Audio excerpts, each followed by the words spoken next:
nanti yang pria 14, wanita 15. Demikian seterusnya kita bergantian sampai dengan ayat yang ke-30. Mulai dari pria. Matius pasal 25 itu perumpamaan tentang talenta. Ayat 14 sampai 30 mulai dari pria 1, 2, 3. Sebab hal kerajaan sorga sama seperti seorang yang mau berpergian ke luar negeri, yang memanggil hamba-hambanya dan mempercayakan hartanya kepada mereka. Yang seorang diberikannya 5 talenta, yang seorang lagi 2, dan seorang lagi 1, masing-masing menurut kesanggupannya. Lalu dia berkata, Segera hamba yang menerima 5 talenta itu, ia menjalankan uang itu, lalu beroleh laba 5 talenta. hamba yang menerima 5 talenta itu pun berbuat demikian juga dan berlaba 2 talenta. Tetapi hamba yang menerima 1 talenta itu pergi dan menggali lubang di dalam tanah, lalu menyembunyikan uang tuannya. Lama sesudah itu, tuan hamba itu lalu mengadakan hidupan dalam mereka. Hamba yang menerima 5 talenta itu datang dan ia membawa laba 5 talenta, katanya, Tuan, 5 talenta Tuhan percayakan kepadaku, lihat, aku telah beroleh laba 5 talenta. Maka kata tuan hamba itu kepadanya, baik sekali perbuatanmu itu, hai hambaku yang baik dan setia. Engkau telah setia dalam perkara kecil, aku akan memberikan kepadamu tanggung jawab dalam perkara yang besar. Masuklah dan turutlah dalam kebahagiaan Tuhan.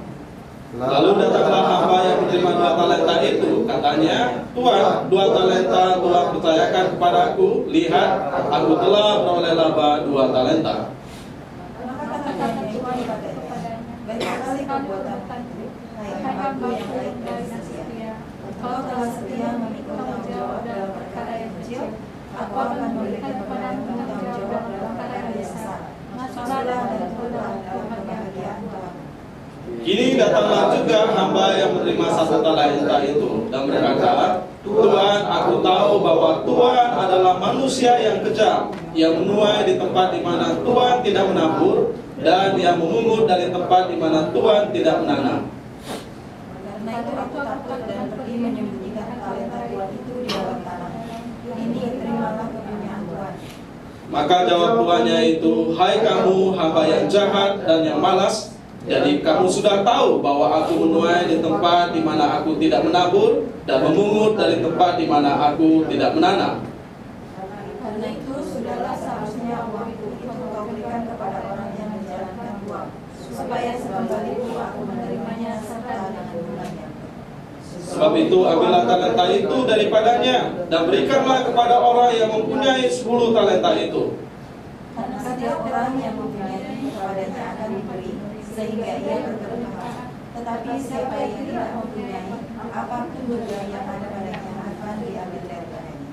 Dan campakkanlah hamba yang tidak berguna itu ke dalam kegelapan yang paling gelap. Di sanalah akan terdapat ratap dan kertak gigi.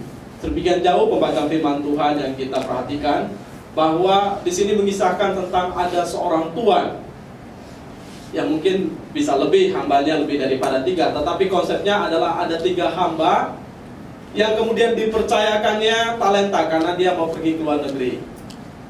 Yang menarik, yang satu 5 talenta, yang satu berapa?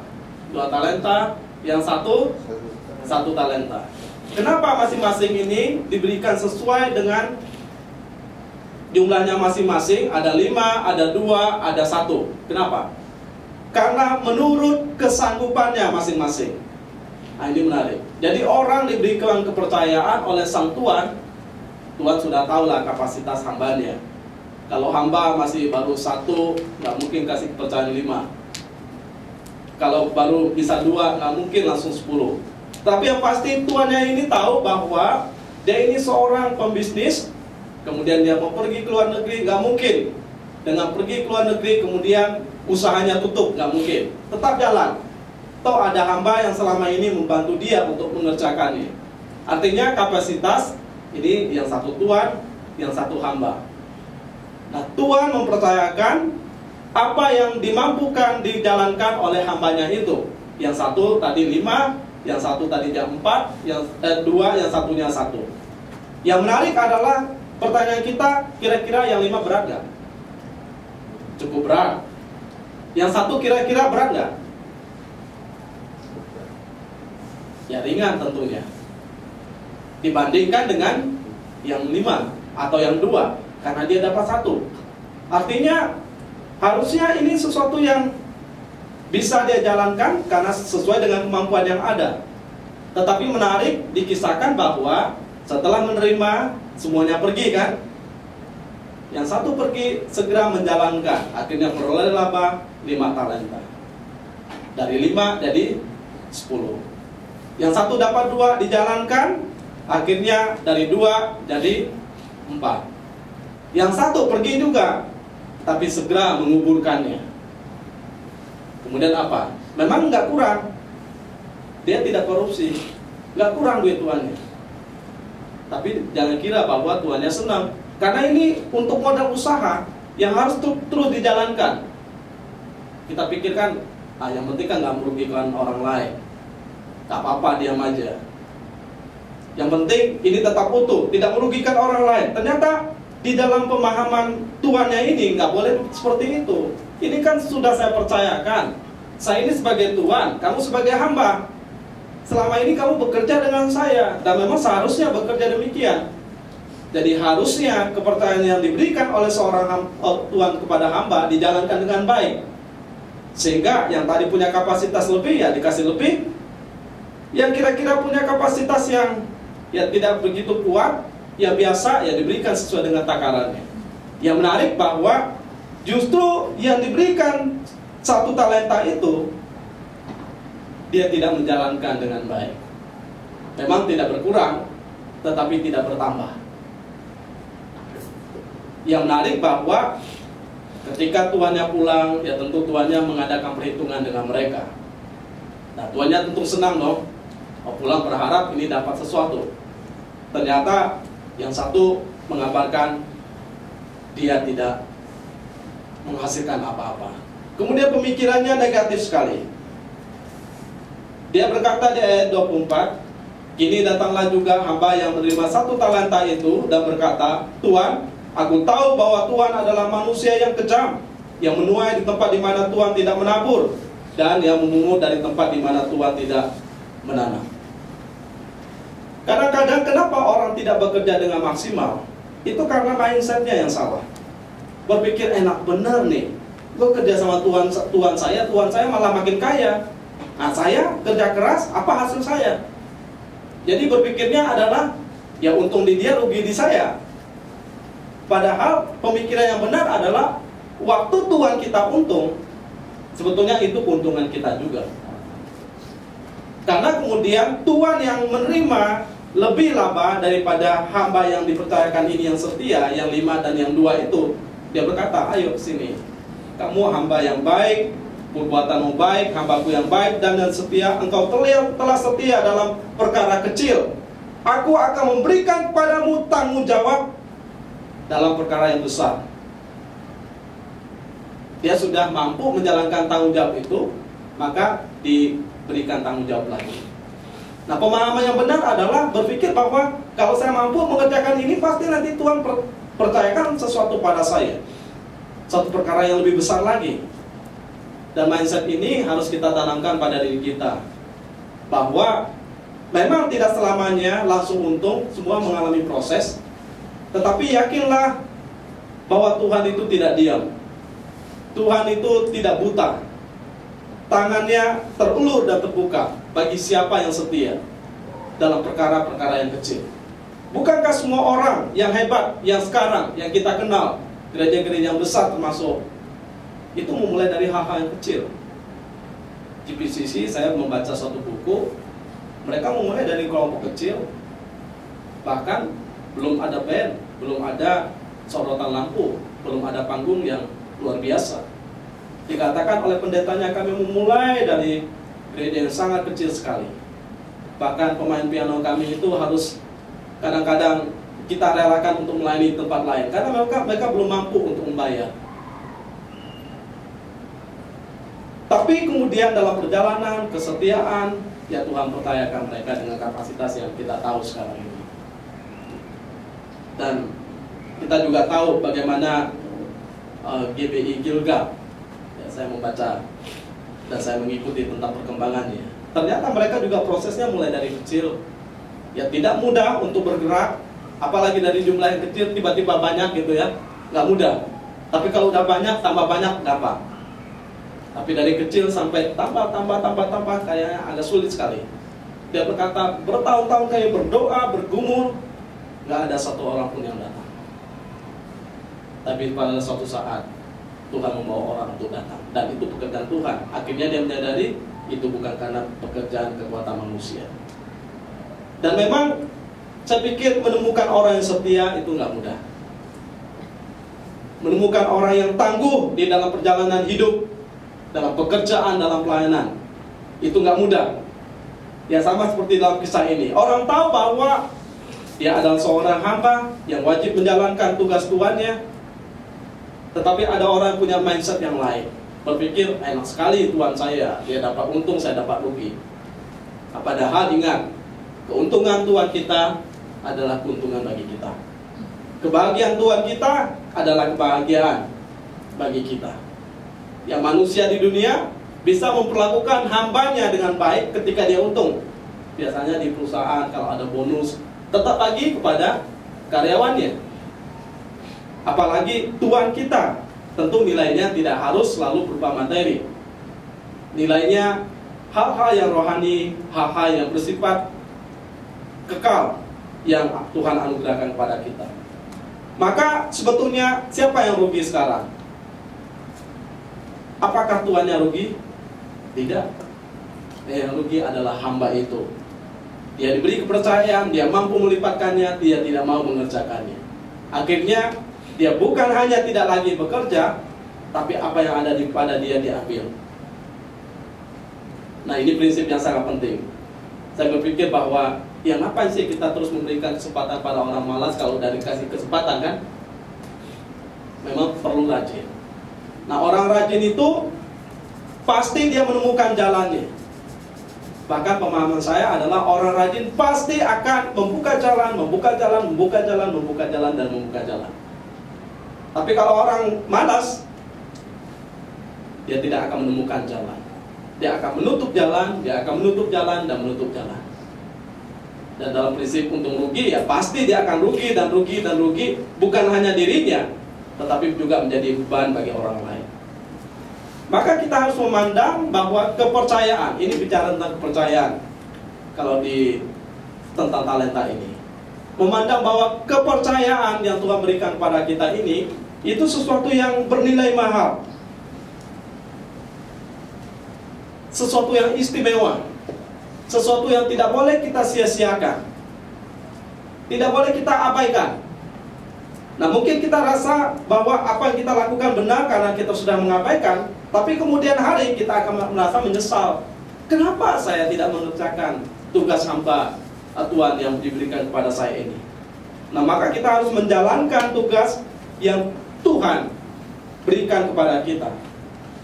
Dalam pekerjaan, bekerjalah dengan baik.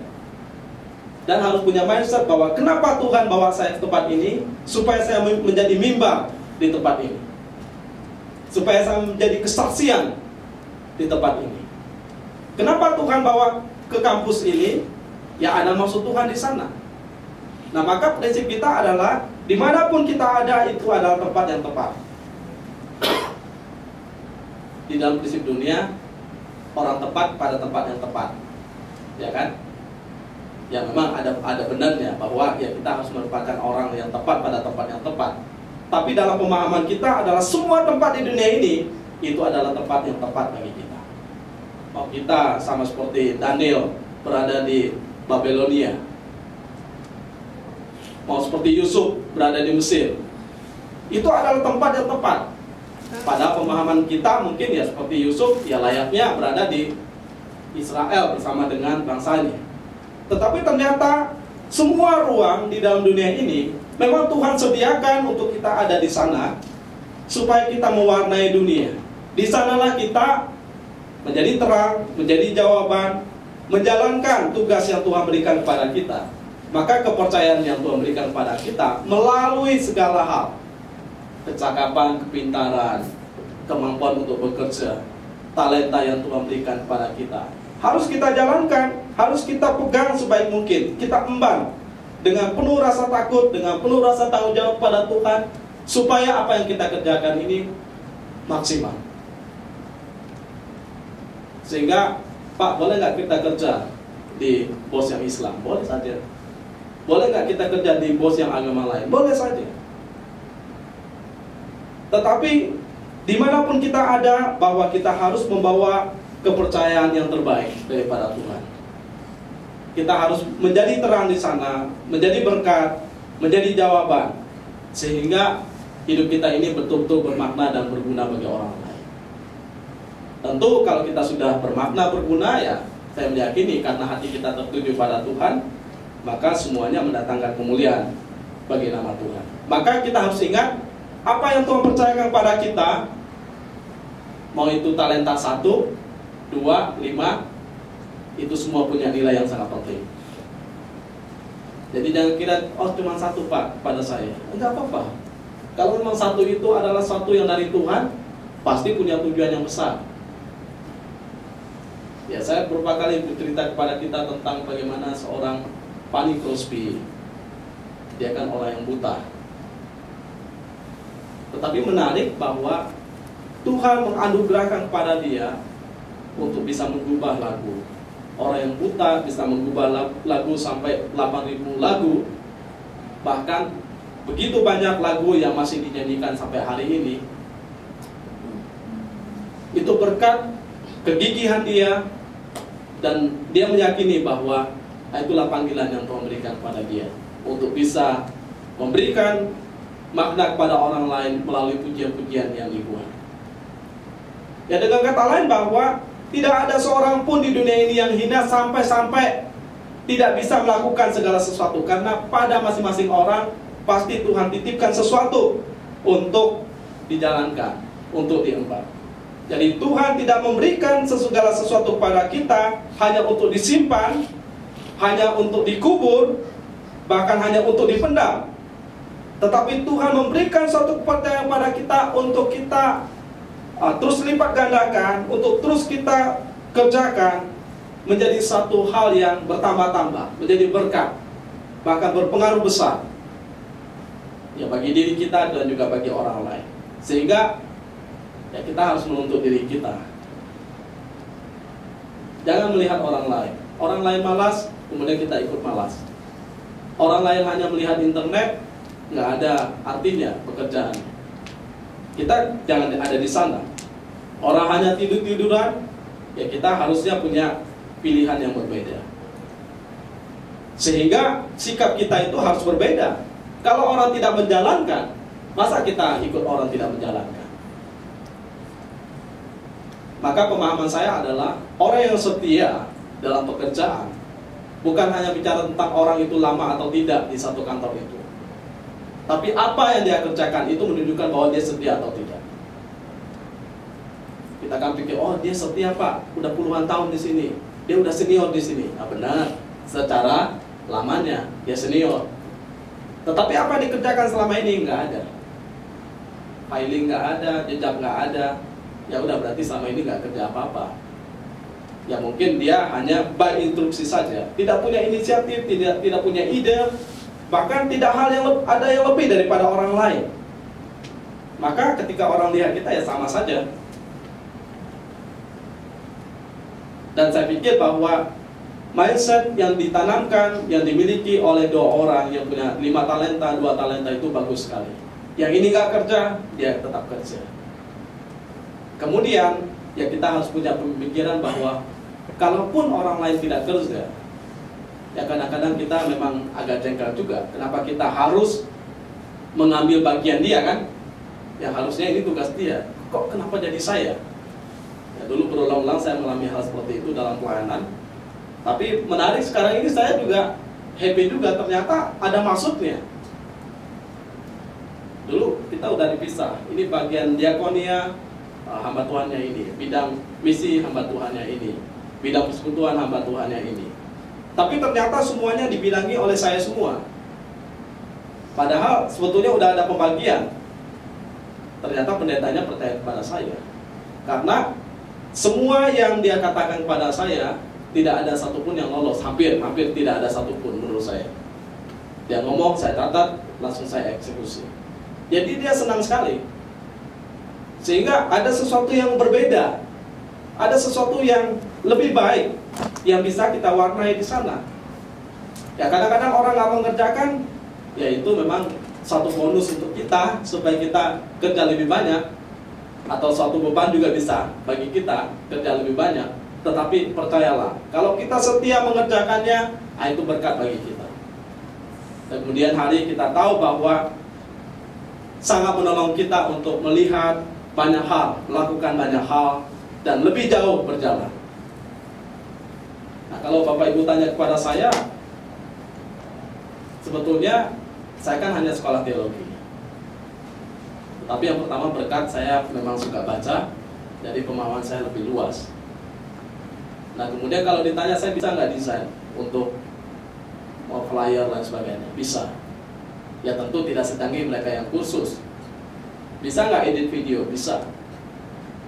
Bahkan dulu saya jengkel sekali, YouTube saya diblokir oleh teman sepelayanan, sampai nggak ada seorang pun bisa akses, saya pun nggak bisa. Dan memang itu dari mereka. Tetapi yang pasti bahwa sekarang ini saya belajar gimana ya cara edit melalui Adobe Premiere lain sebagainya. Jadi setidaknya tidak ahli, tapi saya tahu kalau orang membohongi saya, Pak rendernya lama Pak, kira-kira butuh 4 jam. Bohong kamu, saya udah bisa render dalam waktu 1,5 atau 1 jam. Kecuali yang memang HD-nya memang tinggi resolusinya. Tetapi yang untuk kapasitas YouTube ya nggak nyampe sampai 3-4 jam. Nah itu orang yang melebih-lebihkan dan orang malas biasanya. Sehingga dia merasa ya punya waktu banyak. Ketika ada bos minta, ada alasan ini dan itu. Tapi yang pasti bahwa maksud saya, orang yang malas selalu punya alasan-alasan ini itu. Dan kadang-kadang ya udahlah malas saya ngomong lagi kepada dia. Terlalu banyak alasan. Akhirnya kita jumpa dengan orang yang mau kerja, nah kita percayakan kepada dia. Makanya kan di kantor biasanya orang yang baru itu selalu banyak pekerjaan kan, karena dia nggak mau disuruh-suruh. Nah, orang yang lama ini alot sekali, udah tahu apa jalur punya alasan ini dan itu. Tapi orang baru, dia baru bekerja, ya dia nggak menjalankan, nanti jadi negatif image-nya tentang dia. Jadi dia berusaha mengerjakan ini dan itu. Nah kalau dia setia, dia tidak akan berubah. Tapi kalau nggak setia, ya dia akan berubah menjadi seperti yang dulu lagi. Yang pasti bahwa, ya saya ingin mengingatkan kepada kita, semua kepercayaan yang Tuhan berikan kepada kita, itu bernilai. Kalau kita nggak menganggap itu bernilai, maka kita anggap remeh. Nggak ada nilai. Satu hari saya pergi ke rumah seorang, kemudian diberikan sebuah benih. Ya. Awal-awalnya saya enggan untuk menanam, tapi setelah itu baru saya tanam. Setelah saya tanam, baru saya tahu nilainya. Jadi satu benih yang diberikan kepada kita, kalau kita nggak kerjakan, ya itu nggak ada nilainya. Tapi kenapa kita mau nanam ya? Karena kita tahu ada nilainya di sana. Maka pekerjaan pun sama. Kenapa kita mau mengerjakan dengan baik, dengan maksimal, meskipun ini satu? Karena ada nilai. Kita harus berpikir sama seperti benih.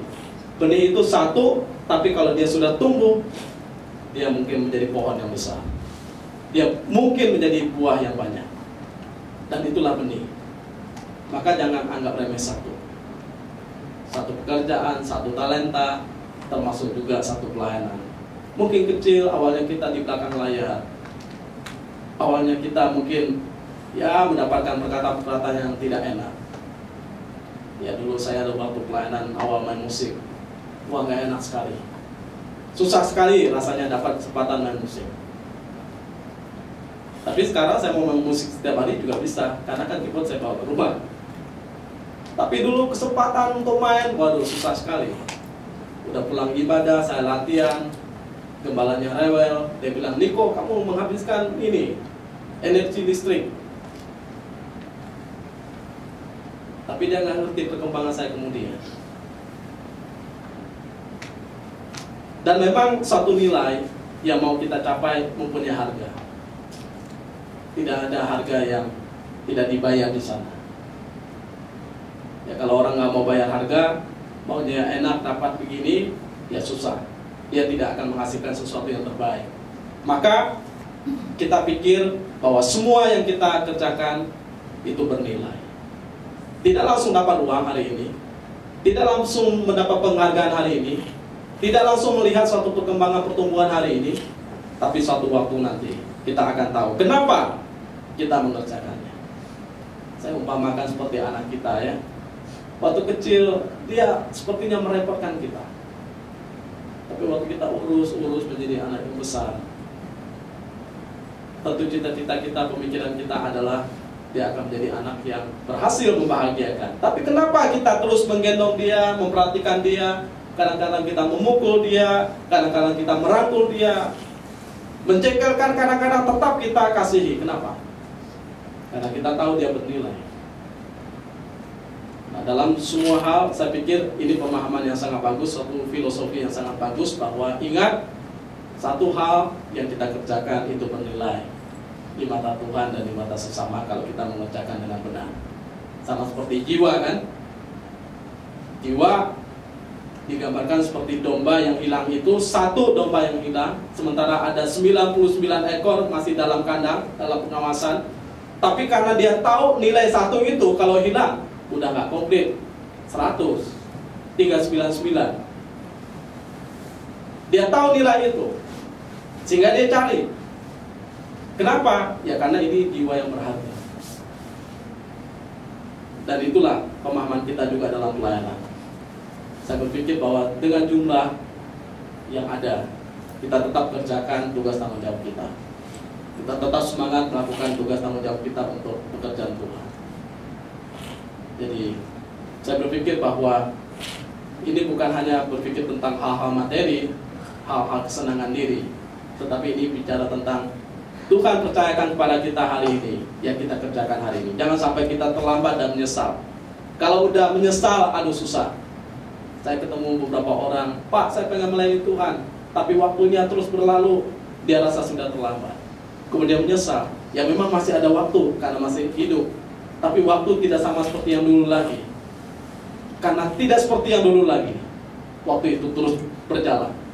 Dan ada suatu rasanya penyesalan, kenapa saya nggak lakukan itu? Pernah nggak kita menyesal? Saya mungkin bercerita ini karena saya ingat suatu pengalaman saya. Mungkin ada beberapa dari saudara pernah dengar, tapi saya pernah pulang kampung waktu itu pakai sepatu yang bagus. Ya menurut saya, kan itu yang terbagus bagi saya. Paman saya lihat, Niko boleh dong sepatunya dikasih kepada paman. Kalau saya punya alasan, saya bilang nanti setelah saya pulang ke Jakarta, saya kasih paman, saya kirim dari sana. Ternyata setelah saya pulang ke Jakarta, saya bukan lupa sebetulnya, memang sengaja melupakan janji saya. Saya dengar ditelepon dari kampung bahwa paman saya itu sudah dipanggil Tuhan. Aduh, menyesal saya. Kenapa waktu itu sepatu itu yang harusnya saya bisa tinggal untuk paman saya, ya kan? Dia bisa happy, dia senang. Ini ada ponakan saya dari Jakarta membawa sepatu dikasih ke saya. Apalagi di kampung kan, orang senang sekali pamer kepada orang lain. Ini dari ponakan saya, ini.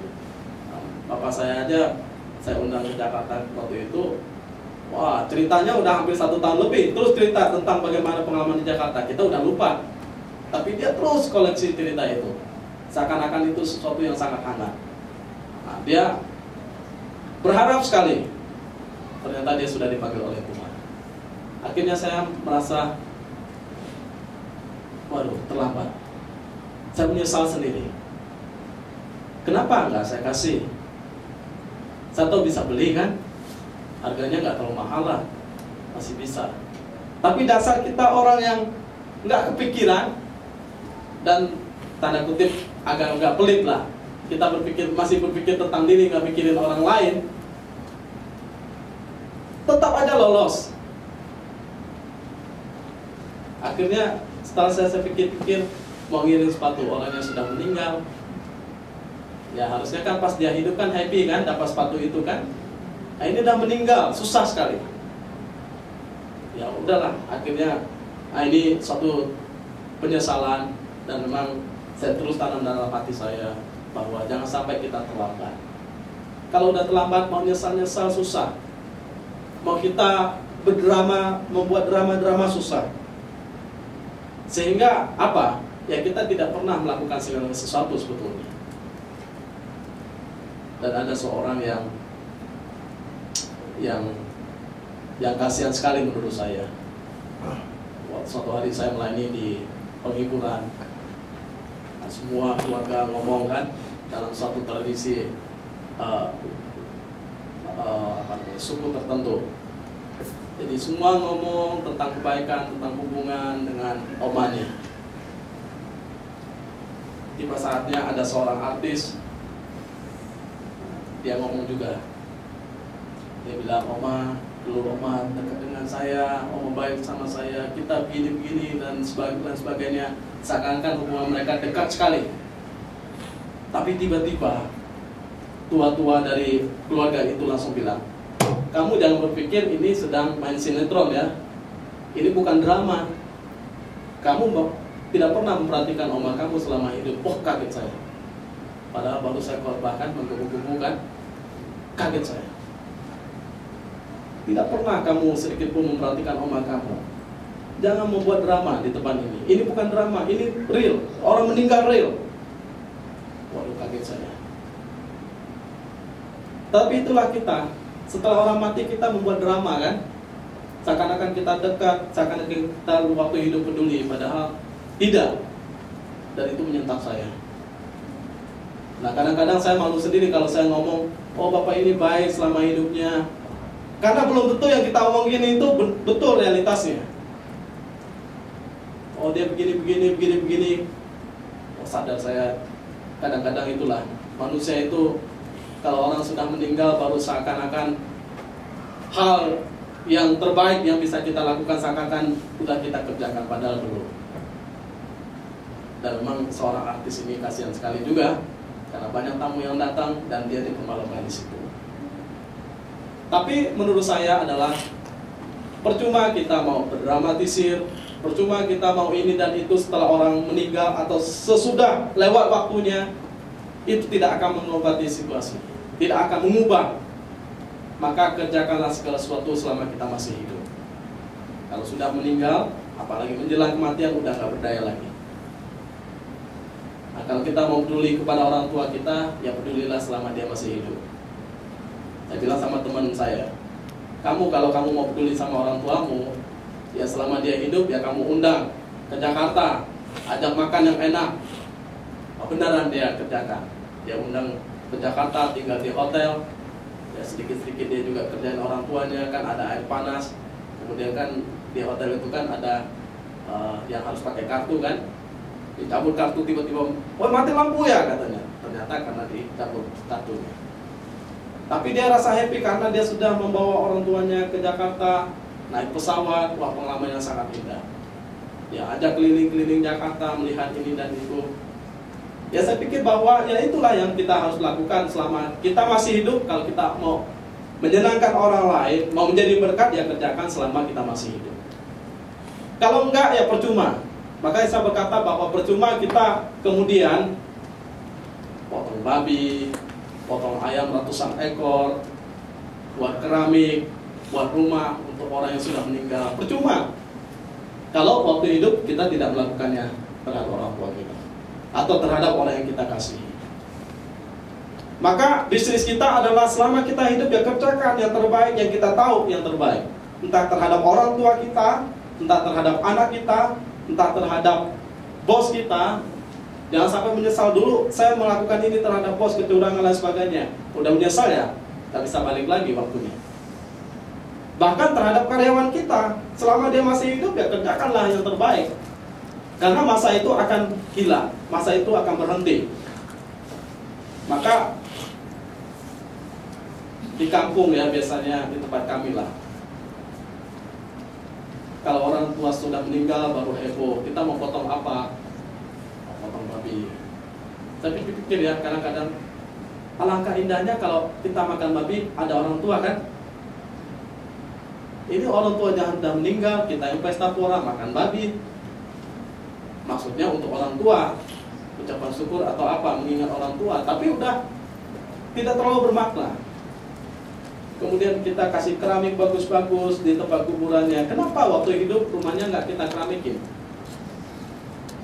Rumahnya besar-besar, bagus-bagus. Oh, harga diri naik rasanya kalau kita sudah memberikan seperti itu kan? Kenapa waktu hidup kita tidak memberikan seperti itu? Nah, maka ada suatu pemahaman yang sangat bagus. Orang yang mempergunakan seluruh hal yang terbaik dalam dirinya sampai habis bahkan tidak pernah rugi. Makanya Tuhan Yesus kan hidup, bahkan menghabiskan hidupnya, dan dia mati itu tidak pernah rugi. Karena apa yang dikerjakan sampai totalitas itu, itulah benih yang bisa dirasakan, yang memperkaya orang lain, membuat orang lain berbahagia. Itu Tuhan kerjakan bagi kita. Sehingga kenapa Tuhan ini mempercayakan kepada hambanya, supaya hambanya happy, ada pekerjaan, bisa melakukan yang terbaik. Tapi dia tidak mengerti hal itu, sehingga dia melakukan dengan sembarangan. Maka pergunakanlah seluruh hal yang terbaik yang Tuhan berikan kepada kita, entah itu uang, entah itu tenaga, entah itu talenta. Kalau bisa tidak tersisa sedikit pun, untuk memperkaya kehidupan kita dan juga orang lain, menjadi makna bagi orang lain. Sehingga ada seorang yang berkata seperti ini, namanya Melis Monroe. Sebetulnya di dunia ini di mana tempat terkaya?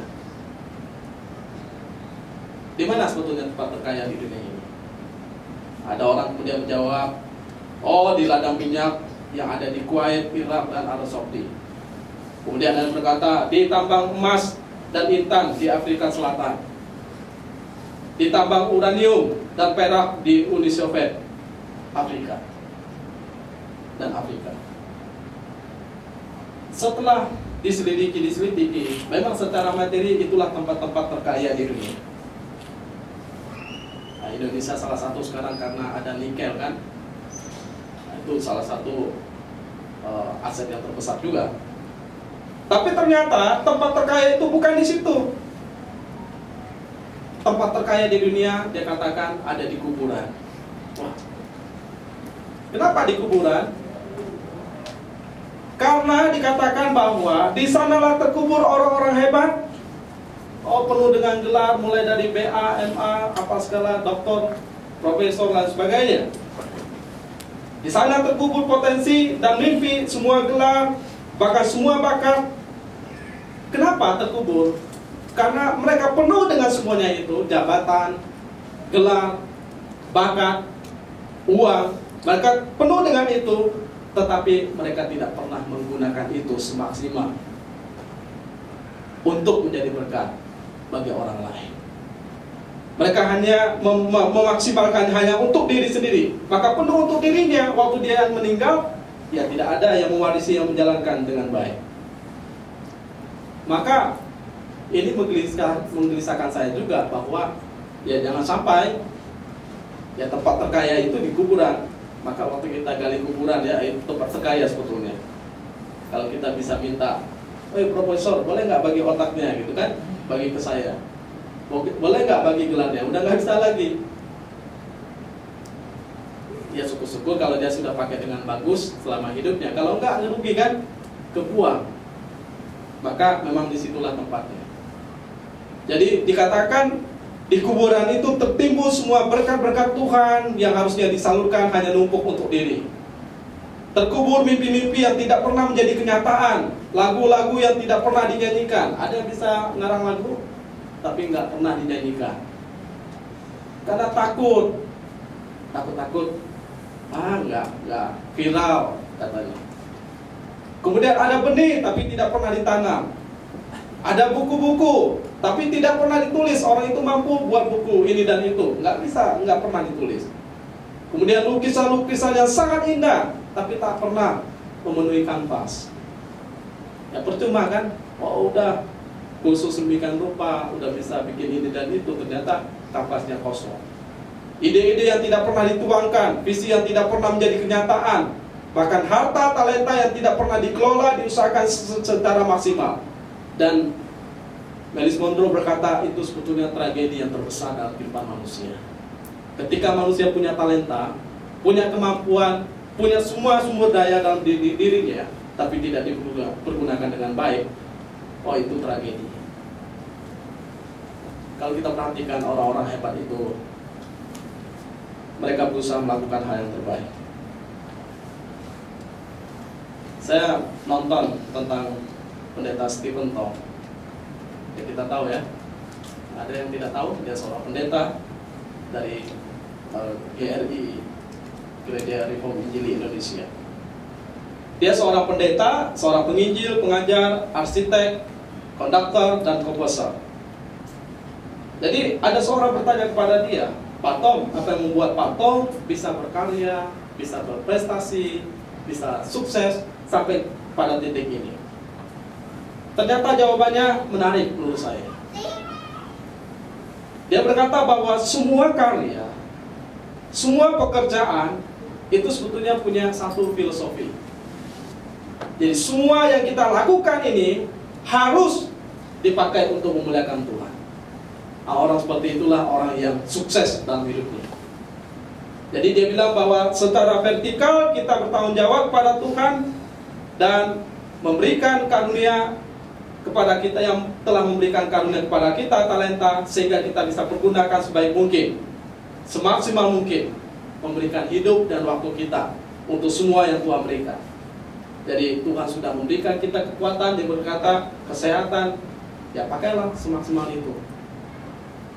Ya maka kalau kita ada bakat musik, ya kita belajar sungguh-sungguh. Karena kesuksesan itu menurut dia tidak harus berarti menjadi orang kaya, orang yang lancar, orang yang makmur, orang yang mewah. Nah, kalau itu sukses, ya pastilah murid-murid dan Tuhan Yesus itu kan gagal karena mereka tidak ada di sana. Tetapi sukses adalah karena di dalamnya kita sadar Tuhan mau, Tuhan mendukung, Tuhan memimpin, Tuhan memberi kekuatan. Dan kita sadar bahwa Tuhanlah yang memberikan semuanya itu. Kenapa kita tetap jalan? Ya kalau Bapak Ibu tahu tentang pergumulan dalam pelayanan memang tidak mudah. Semakin kita masuk, semakin kita tahu pergumulan yang dalam. Kenapa kita tetap jalan? Bukan kita yang mau. Kalau secara manusia tidak ada orang mau. Tetapi panggilan Tuhan itulah yang membuat kita tidak bisa mengingkari. Sehingga kalau Tuhan mau, ya kita jalan. Karena kita tahu bahwa kalau Tuhan mau, Tuhan pasti memimpin, Tuhan pasti menyediakan, Tuhan pasti menjaga, memelihara, dan menuntun, mendukung dengan caranya. Sehingga kita mengerjakan tanggung jawab kita. Nah kalau Tuhan mau, ya kita kerjakan. Sehingga pertanyaan daripada seorang ini bertanya lagi, apa yang membuat Pak Tom terus melakukan ini dan itu, padahal penuh dengan tantangan? Yang menarik gini, orang yang mengasihi Tuhan, dia tidak lihat tantangannya. Dia lihat yang pertama ini panggilan Tuhan, yang kedua ini bermakna bagi banyak orang. Ya kalau kita melihat tantangan, ya kita berhenti. Tapi kalau kita ini tahu bahwa oh ini kehendak Tuhan, Tuhan mau jalankan melalui kehidupan saya kerjakan. Orang meninggalkan saya, ya nggak masalah. Tetapi yang penting saya tetap jalan sesuai dengan standarnya Tuhan dalam kehidupan saya. Maka memang orang seperti ini adalah orang-orang yang tidak mudah ditemukan, tetapi sekaligus orang yang tahu panggilannya. Dan biasanya orang seperti ini adalah orang yang sukses dalam tanda kutip, karena sukses kita seringkali berpikir materi, seringkali kekayaan, lain sebagainya. Sehingga saya ingin ingatkan kepada kita bahwa yang pertama, kita boleh terbatas dalam banyak hal, tetapi tidak boleh terbatas untuk melakukan hal yang terbaik. Tidak boleh mengurung diri. Oh ini, cuman satu. nggak kepikir bahwa nanti akan dapat 2. Enggak, dia cuma berpikir, oh ini satu. Dia berada dalam kurungan emas yang menurut dia benar. Padahal enggak seperti itu.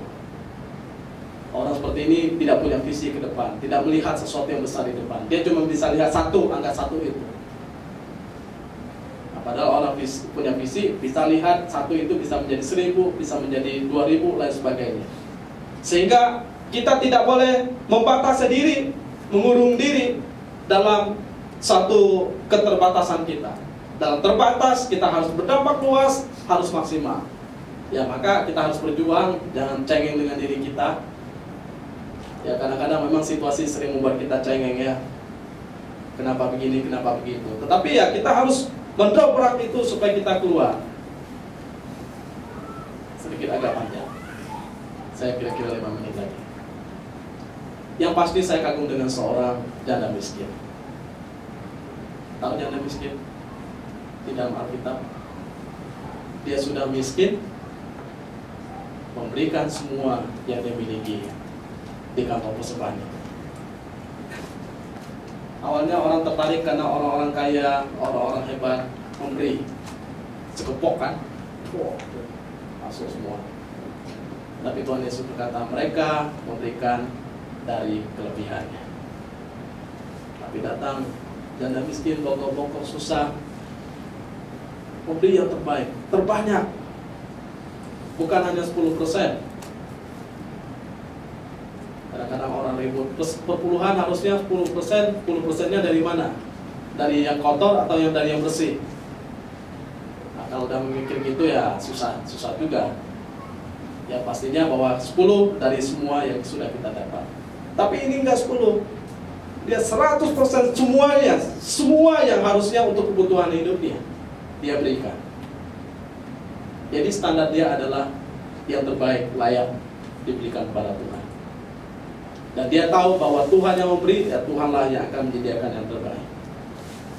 Ya kadang-kadang mempunyai kerinduan, semangat, sama seperti janda miskin itu nggak mudah.